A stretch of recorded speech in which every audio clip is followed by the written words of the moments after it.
Yeah, I suppose I've been accused of being somewhat boring, but is boring a good thing? That's next on this episode of the Gratitude Journal podcast.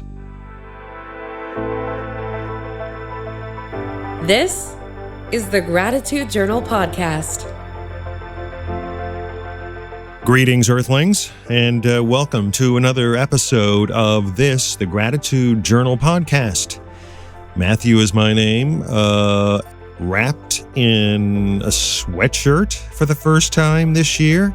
The basement lair has a sense of chill about it. Even though I look above me into my glass block windows and it looks like the sun is blazing away, it is a pretty typical, quintessential autumn day here in Northeast Ohio and has been really for the last couple of days. Now, we're sort of anticipating some warmer weather later next week, maybe the last blast of, Indian summer, I guess. But right now, it's a pretty typical autumn and kind of enjoyable. I don't know that I like what's coming after it, but that's the drama that we have to face. But we're not facing it today. And I'm using the dreaded W word, okay? How are you? Hope you're safe and that you're healthy and you're wearing a mask and social distancing. And wow, are we tired of talking about that? Are we tired of saying that terminology? It's getting kind of boring, isn't it? Like you just want to get around it or on top of it or underneath it, anything to avoid it. But that's kind of where we're at. And fighting it, at least at this point, seems to be futile at best. I do want to express a celebratory mood to a certain extent because the Cleveland Browns are 4-1. Now, we can't say that too often here in Northeast Ohio and in all of the over 200 official Browns backers organizations worldwide. We don't get to say that too often here in a portion of the season that is relatively early, but we're going to take it. We're going to soak it up. We're going to suck it up, and we're going to revel in that because the Browns have to travel to Pittsburgh Sunday, and that's never, ever, ever a good thing. But this is our little salve for the COVID-19 wound, really.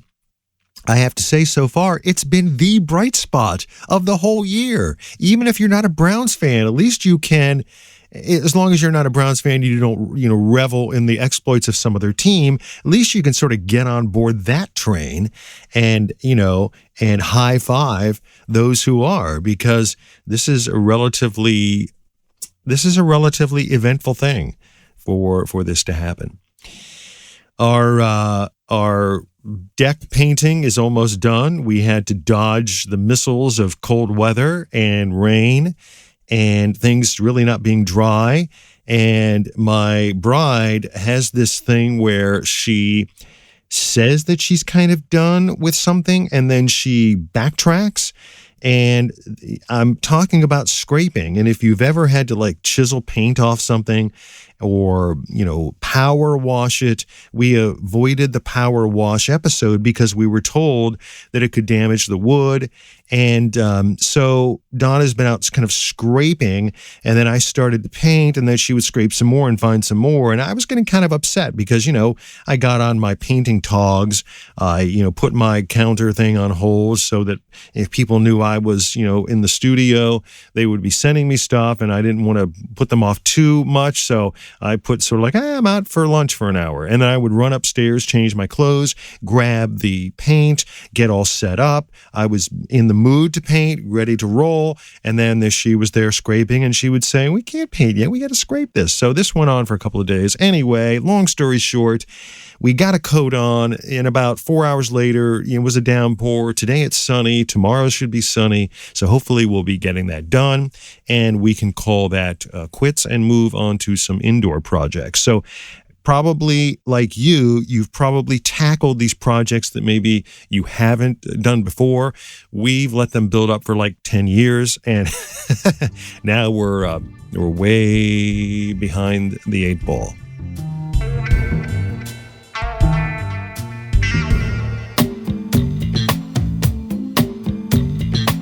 I sometimes wonder if we should show gratitude for being kind of dull and kind of boring.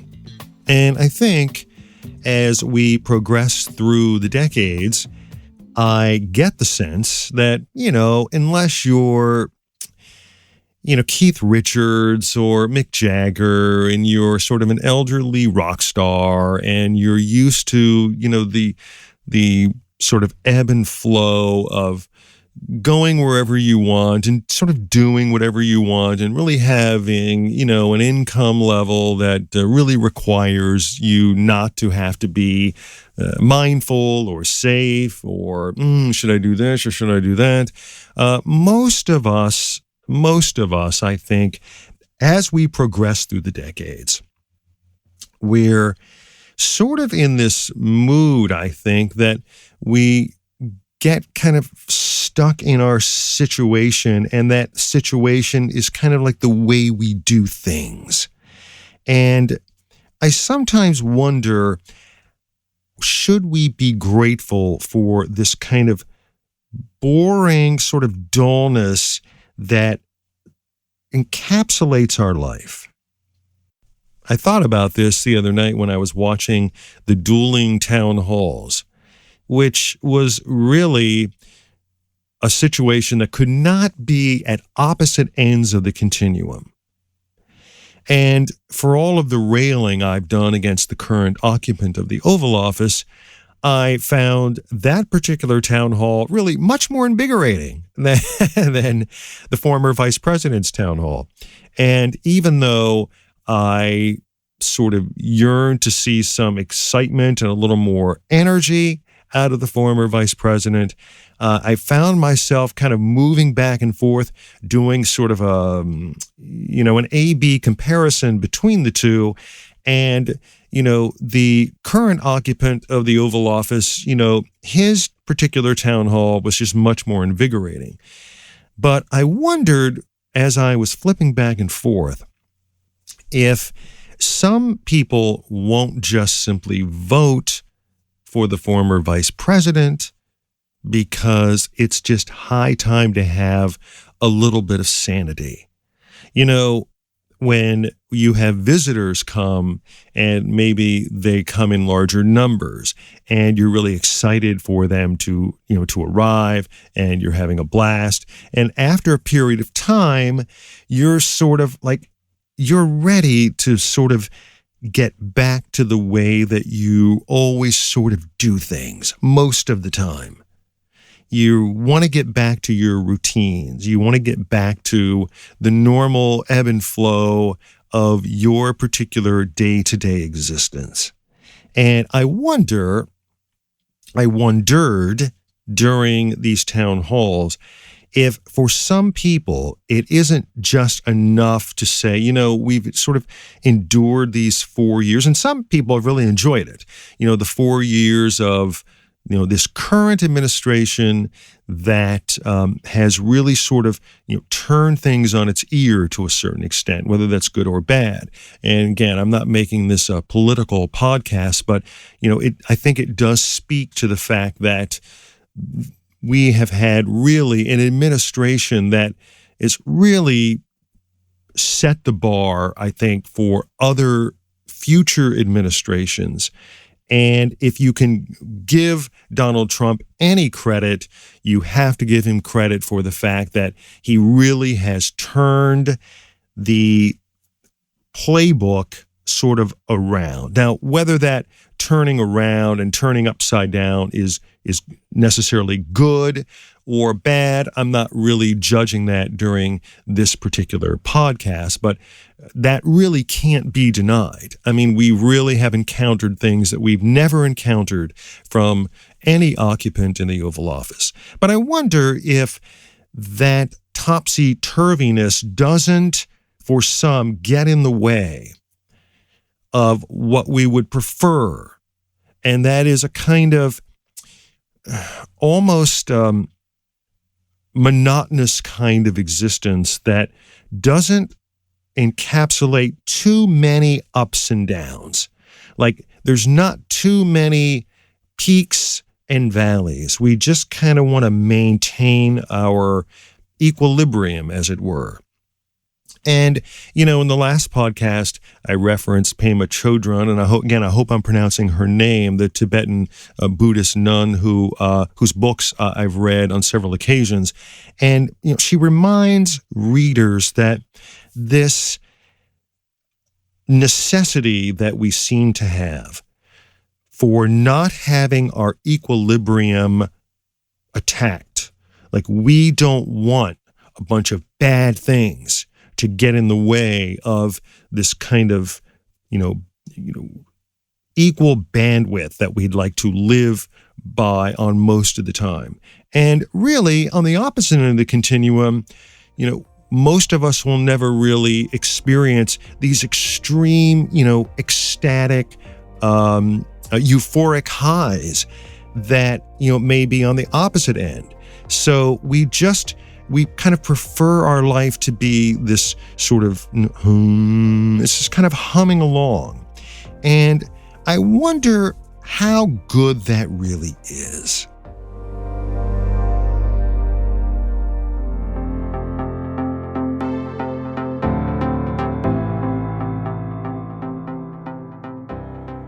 Years ago in my career, when I first started sort of moving from a radio broadcaster into being predominantly a sort of a voice artist and then, a producer of voice tracks and other people's voice tracks, I always sort of wore this badge of honor. And the badge of honor was that I was willing to do anything for anybody at any time. And I wanted to do this not only because I thought, wow, this is a really good practice because I want my clientele to know that I'm available for them 24/7. But it just seemed like a lot of other people were doing this. Like that was their MO. And so I wanted to do the same thing.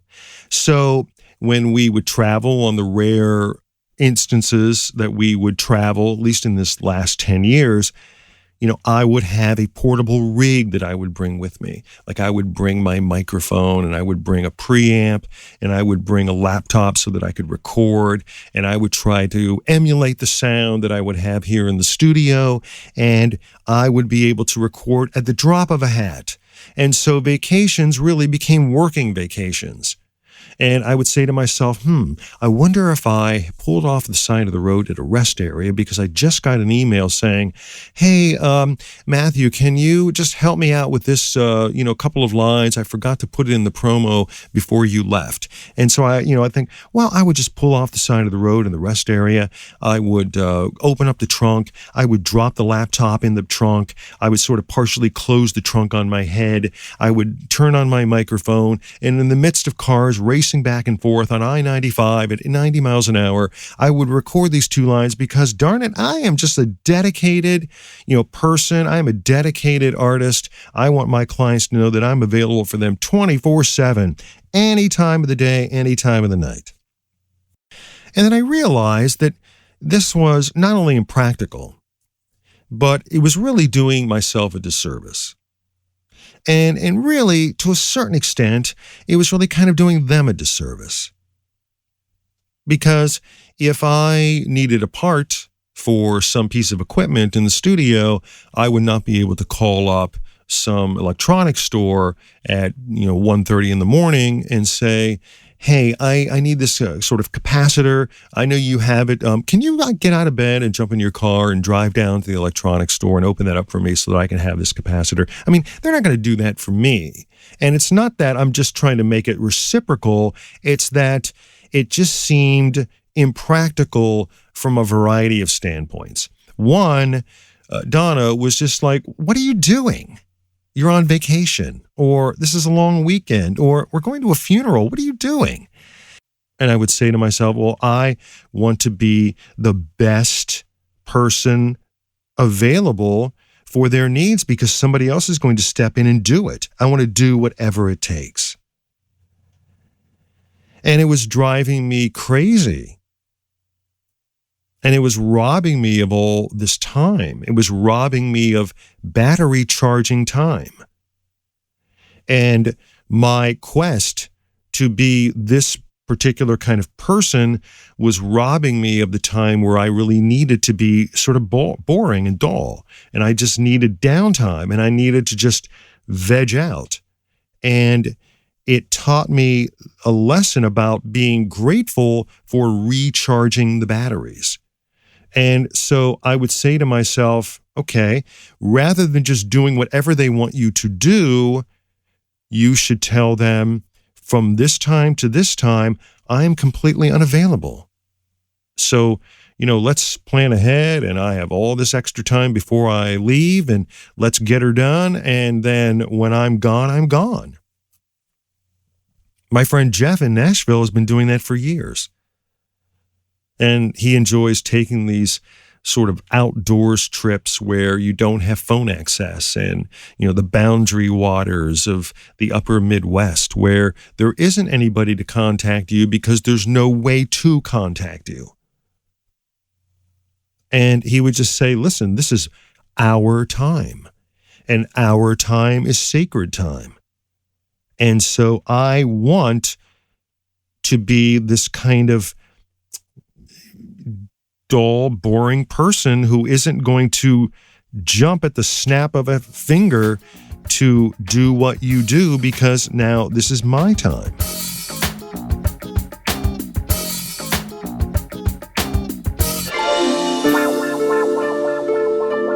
So, is the routine good or is the rut bad? Routine or rut?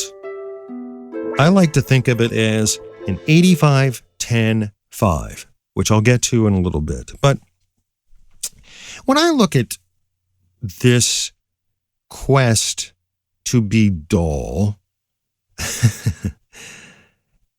I think of my coffee, my newspaper, and all the other routines during my day.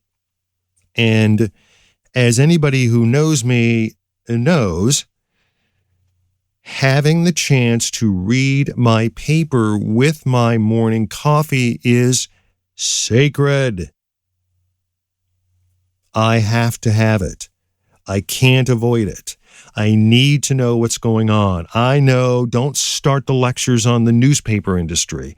Until newspapers are completely dead and buried, I will continue to support having my newspaper, and I want it to go with my favorite cup of coffee. This is a routine that I will not give up. It's a routine that I will not be challenged on. I know, that sounds serious, doesn't it? So I think we all have these routines that we get into and that we need and that we value. And so I find the routines help us get things done and they help us stay on track. For instance, if you don't schedule regular meditation on a daily basis, then you will not do it. At least for me, I will not do it. If I don't work it in and schedule it, then I will not do it. And so for me, Zazen is important, if only for the fact that it's something that I need to schedule in every day, and I don't want to be taken away from that routine. Because I know invariably the forces of nature are going to impact that routine. They're going to get in the way of that routine. They're going to fight me on this routine. Because some people don't care about my morning newspaper and the coffee. They don't care that I have to schedule morning meditation at 9:30 in the morning. And they don't care that when it comes to finishing my lunch, I need to take my at least 10-minute walk afterwards to settle my brain, to focus on what I've done for the day, to focus on what I'm about to do in the afternoon, to make sure that at the end of the day, and it doesn't always happen, that I can check mark it off. And during the nightly walk with Izzy, I can say to Donna, yeah, I had a pretty productive day, or I didn't have as nearly a productive day as I thought that I could. This is what you have to do when you are out there battling the entrepreneur elements who are all going against you. And in my chosen profession, it's even worse. So this is a necessity. It's tough. It's boring. It's dull, but it has to get done. So thinking back to Pema Chodron, though, how intrusive is the chaos? And do we allow some space in our day for the chaos? And is this good or bad? And can we appreciate it in some way? Can we be, in a strange way, grateful for the chaos? I mean, dentists have a schedule, but they, from what I understand, they schedule a little bit of space in their day for, those emergency things where someone calls up and says, I woke up this morning and my molar on my left side is killing me. I don't know what to do. Okay, well, doctor can work you in at 2:45 today, because from 2:45 to 2:50, there's that little space. So should we avoid the chaos as an intrusion, or should we invite it and prepare for it, knowing that the forces of nature are going to eventually get in the way?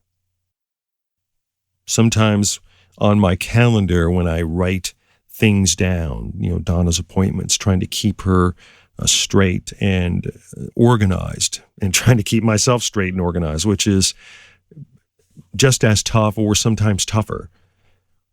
I think to myself, when I check those things off, another week.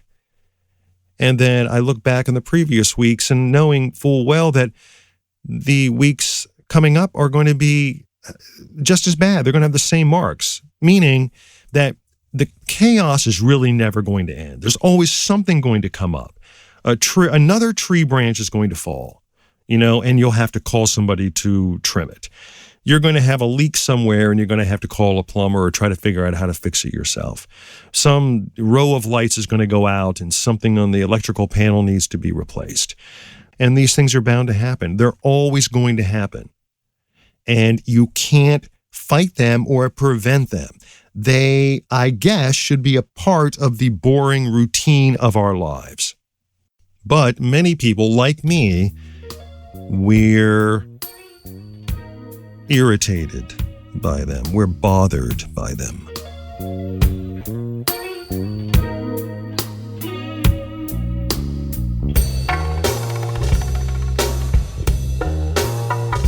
Over the past couple of days, Izzy's been itching like crazy. Just like he can't stop itching. And a poor little thing. I mean, I'm checking him to see if there are fleas. I don't see anything. I don't see that he's just, scratching into his skin where there's blood yet. But I mean, it's just really, it's driving him crazy.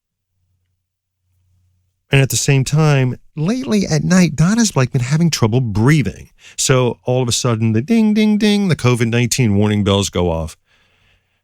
And last night was one of those nights where she was having trouble breathing. So that woke me up. I got awakened because at my age, my bladder doesn't fully cooperate with my chosen sleeping pattern. So, that woke me up, as it usually does every night. So then I struggled to sort of get back to sleep. So Izzy sleeps in the room with us, not in the bed, and he was doing his scratching. And it was horrible. So Donna decided to get up and go sleep in the other room, in the living room, because she wanted to be near a bathroom, because she was also feeling sort of nauseous. And Izzy was scratching, and I was thinking to myself, come on, world, stop, please. It's 2:45. I'm going to be up in several hours. I got to make sure that, I'm refreshed, and I have a day of work, and I had to do this podcast, and I just had a lot of things on my plate. You're getting in the way. You're an intrusion. Stop it. I want to be boring. I want everything boring, dull. I don't want anything to interrupt. I finally got to sleep, and then Izzy woke me up again because he was having a bad dream. You know how dogs do? They're being chased by someone, or they're chasing someone else they like. I don't know. And so that woke me up. And then I thought, maybe I should go out in the living room and see how she's doing. And as I was thinking that, and then I fell back to sleep, it was just one of those nights/mornings that just got in the way.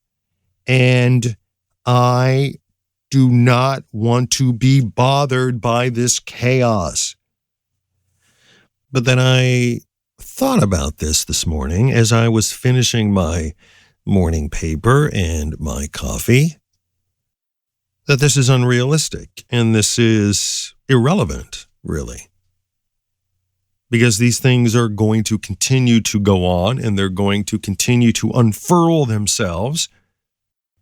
And while I invited chaos early on by being willing to sit in the closet of a hotel room and try to turn on a microphone to record something for someone because I was just such this accommodating person, and really on the downside causing myself angst and worry, now I just want to be left alone.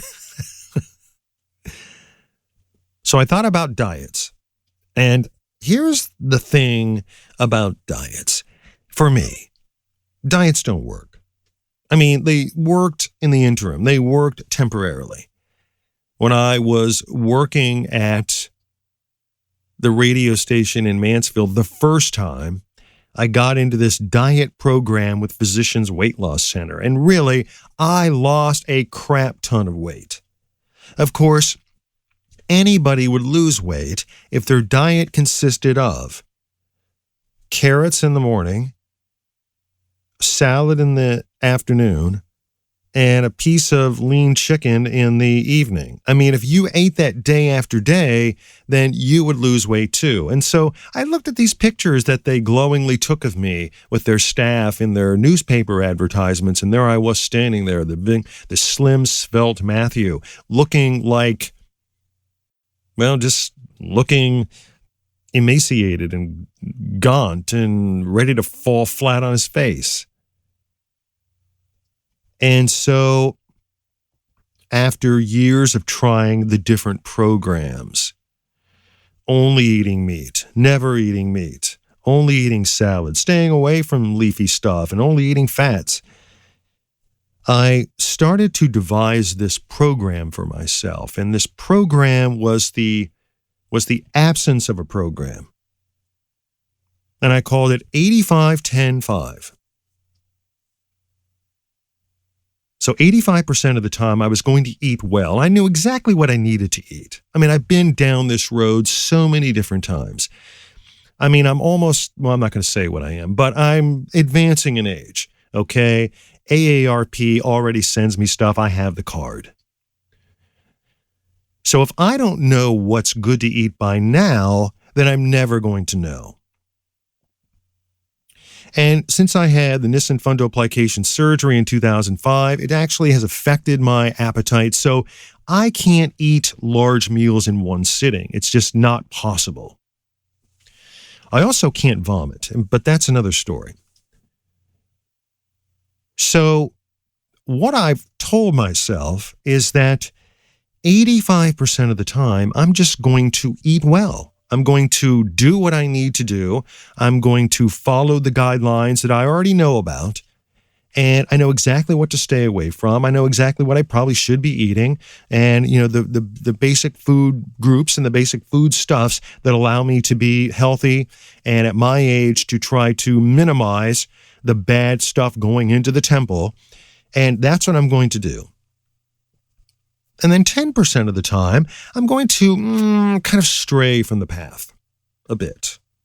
Give myself a little bit of latitude. Give myself a little bit of leeway. And say to myself, okay, on Thursdays, I am going to have a double IPA. Or on Thursdays, I'm going to have a small container of Handel's pumpkin pie ice cream. Just every once in a while, just kind of moving off looking around, looking both directions, making sure nobody's looking, and just have a little extra bite of this, or just have a little morsel of that. And then 5% of the time, 5%, just full-blown McDonald's fries, tater tots during the Browns game, maybe even a couple of IPAs. I mean, I'm just going to go full bore. I'm just going to just say, you know what? I'm pretending that I weigh 95 pounds and I need to gain 100 pounds, and I'm just going to pound that fork like there's no tomorrow for that 5% of the time. And then that's going to get it out of my system. So my point being that I left the diet realm to create my own system. And in the process, I really think this system is a system that I should follow on a variety of things. 85% of the time, going through my dull, monotonous, boring routine. 10% of the time, stepping out briefly, being prepared for the chaos, trying to anticipate where the upside things are going to go. And 5% of the time, just saying, screw it.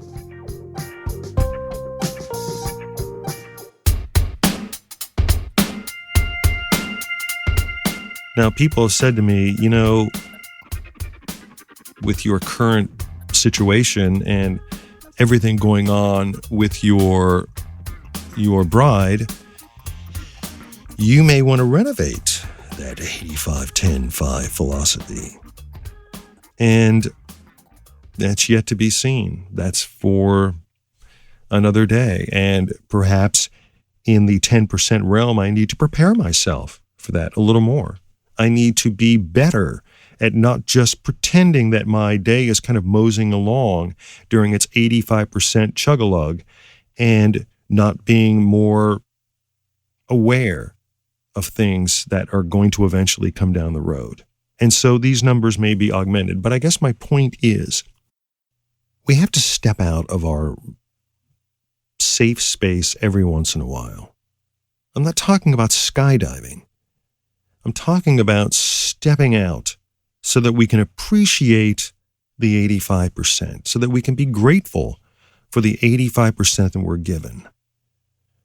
Those times where you've already worked out, you've done your workout, which is another part of the routine and the schedule that has to be inserted, or else I'll never do it.